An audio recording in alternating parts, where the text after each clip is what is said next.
This is how to handle menopause. Stick around until the end and I will be talking to you about my top supplement picks. My name is Dr. Olivia Joseph. I've been a functional medicine practitioner for 20 years and I have been working with hormonal imbalances, root cause thyroid issues, gut issues, autoimmune issues, just to name a few, for a long, long time. So I'm not new to this. I've also done several trainings for physicians on how to properly understand hormones, gene mutations, thyroid health, so they can help their patients naturally and by getting to the root cause. So the question I get a lot is, how do I approach menopause without being afraid of it or without freaking out about the things that are going to happen? And that question is so common. It's such a smart question, by the way, but it also makes me really sad because our society has made women ashamed of hormonal changes. The one thing I will tell you about the hormone system is our bodies are meant to see hormone changes as women. That's true when we go through puberty. When you start going through puberty, first time symptoms hit, takes about 2 years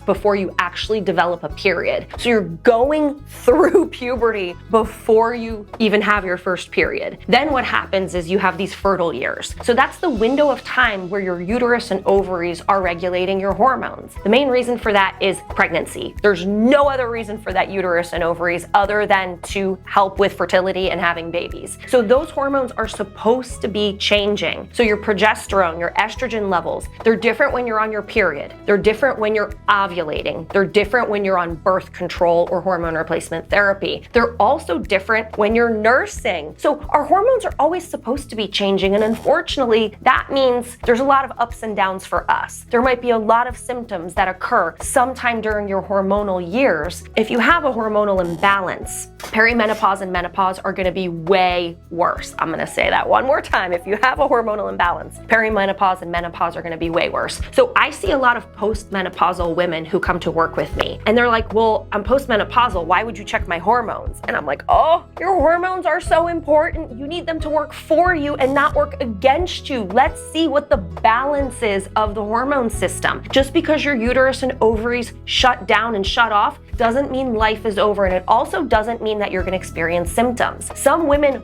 walk through menopause like it's a breeze. They barely have symptoms, or the symptoms that do happen are mild and infrequent. Yeah, they get hot flashes. Yes, they've experienced, maybe a little bit of vaginal dryness, a little bit of sleep issues. But what they say to me is it was pretty mild. It didn't last that long and then it went away. The problem is when I see women where these symptoms are severe, their quality of life declines, their cognitive health is declining, their mood, their sex drive, their sex life, and they can't sleep, which just messes everything up. They're gaining weight. They don't know why. That's different. My red flag right there is that's a hormonal imbalance. And the best time to check your hormones would be before you go into menopause. So you could see if there are any imbalances that need to be corrected prior to going through menopause, because balancing those hormones before you actually go through menopause is going to make that transition much easier for you. Some typical hormonal imbalances, common, I don't want to say typical, hormonal imbalances that I see in postmenopausal women are low androgens, such as low DHEA. If you don't have low DHEA, you're going to have a really hard time making testosterone. What I want you to understand is testosterone is the hormone that's going to regulate your brain health, your muscle mass, your joint health, your bone density, strength, aging. You will rely on testosterone when you are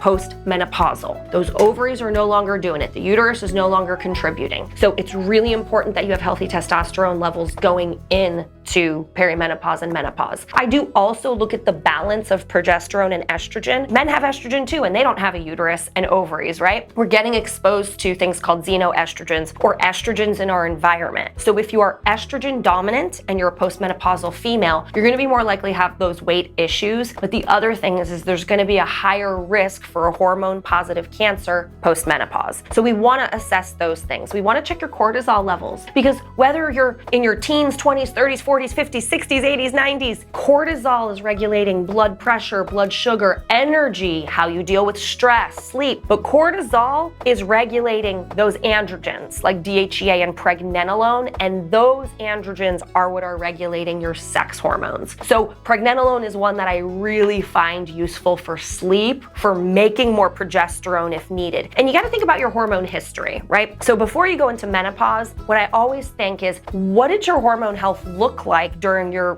pubescent years and your fertile years? Did you have heavy periods? Did you ever get a fibroid, a ovarian cyst, ever have issues with fertility, ever have issues with miscarriage, because knowing that story helps me to understand what hormonal imbalances are more likely to show up or occur. I also look at symptoms. I don't treat symptoms, but I look at symptoms to try to figure out where they're coming from. So I want to talk to you about some of my favorite supplements that help support hormone health that I use with my patients and in my practice. So first thing I'm going to talk about is a detox. A detox, what's your main detoxification organ? Your liver. What I love about a detox is it helps a lot with hot flashes, weight gain, insomnia, particularly between 1 and 3 a.m. Because when you do a detox, it helps your liver conjugate your hormones more efficiently. It helps to get rid of excess toxins stored in fat and glandular tissue, including dangerous estrogens. So I'm a huge fan of detoxification. Magnesium. I think you need this as soon as you go through puberty. Men and women, especially women, especially women, especially women. I am so passionate about magnesium that I created my own. Magnesium glycinate is my favorite source of magnesium. Highly absorbable, doesn't cause digestive issues, and all of us need it. I love to see it help with sleep and help with mood. Another thing I'm a huge fan of, this product here contains inositol. Inositol is very good for somebody who has a history of androgen dominance, polycystic ovarian syndrome, acne, and things of that nature. Helps you to shift your hormones as a female to be less androgenic and more beta hormone. This is a prostate supplement, and you might be thinking, why would you give a prostate supplement to a female? Because some of the ingredients here, such as saw palmetto, stinging nettle, licorice, just to name a few, are really good also for that androgen dominance. So if you have issues with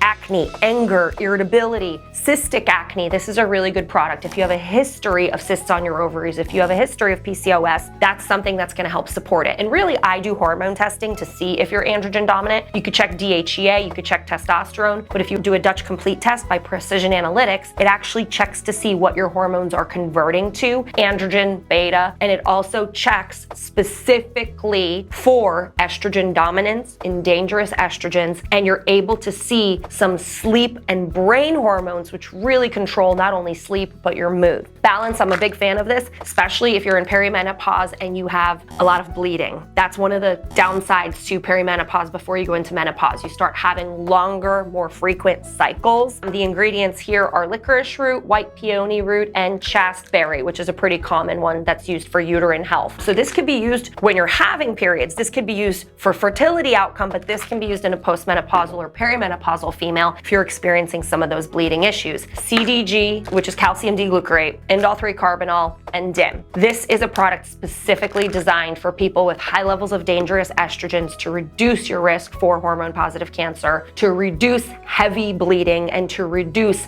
fat cells that are storing estrogen. So your liver detoxes dangerous estrogen, dumps it into your intestines so they can leave through your bowel. Calcium D-glucarate will bind to that estrogen and help it get out through the bowel. So I'm a huge fan of these ingredients and supplements to help with hormone health, but what I'm really a huge fan of is testing. Why would you not test your hormones? I personally test my hormones every few years. Feel free to reach out to the Wellness Connection. Myself or somebody on my functional medicine team would be more than happy to work with you in person or virtually. We work with people all over.